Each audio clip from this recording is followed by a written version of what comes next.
Bonjour frères et sœurs, c'est le prophète Adonai. Écoutez, après ma prière, Dieu m'a dit, mon peuple n'a plus confiance en moi, ni la crainte dans leur cœur. Ils respectent plus leur pasteur que moi. C'est pourquoi je les ai rejetés.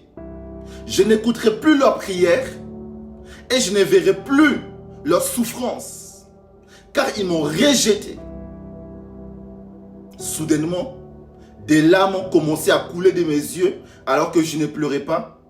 Puis j'ai ressenti du dégoût.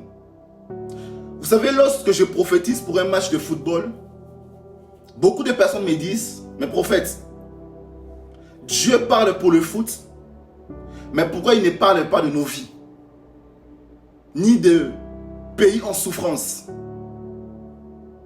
Maintenant, vous avez votre réponse. Nous les prophètes, nous sommes autant combattus parce que dans le saint ministère, nous sommes le seul à vous révéler le plan de Dieu en temps réel, les paroles de Dieu, les décisions de Dieu, de ce qui se passe dans le conseil des saints au ciel. C'est pourquoi nous sommes autant combattus. Parce que c'est nous qui avertissons le peuple. Peuple de Dieu, répentez-vous. Répentez-vous réellement. N'allez pas à l'église par habitude. Ne priez pas le soir par habitude ou encore le matin par habitude. Ce que Dieu veut, c'est ton cœur. Mais pour qu'il rentre dans ton cœur, tu dois avoir et vivre une vie de sanctification.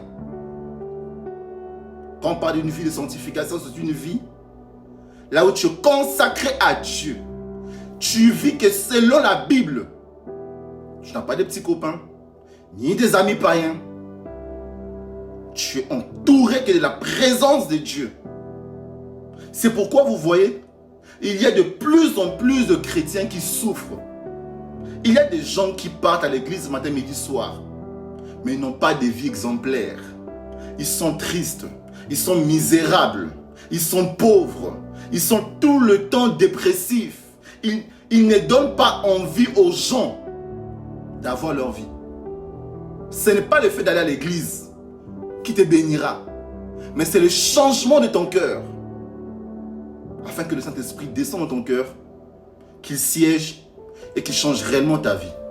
Ce n'est pas le fait de multiplier des prières, de dire des belles paroles ou de prier, de pleurer pendant que tu pries, comme les pharisiens le faisaient. Ça, c'est de l'hypocrisie. Ce que Dieu veut, c'est ton cœur.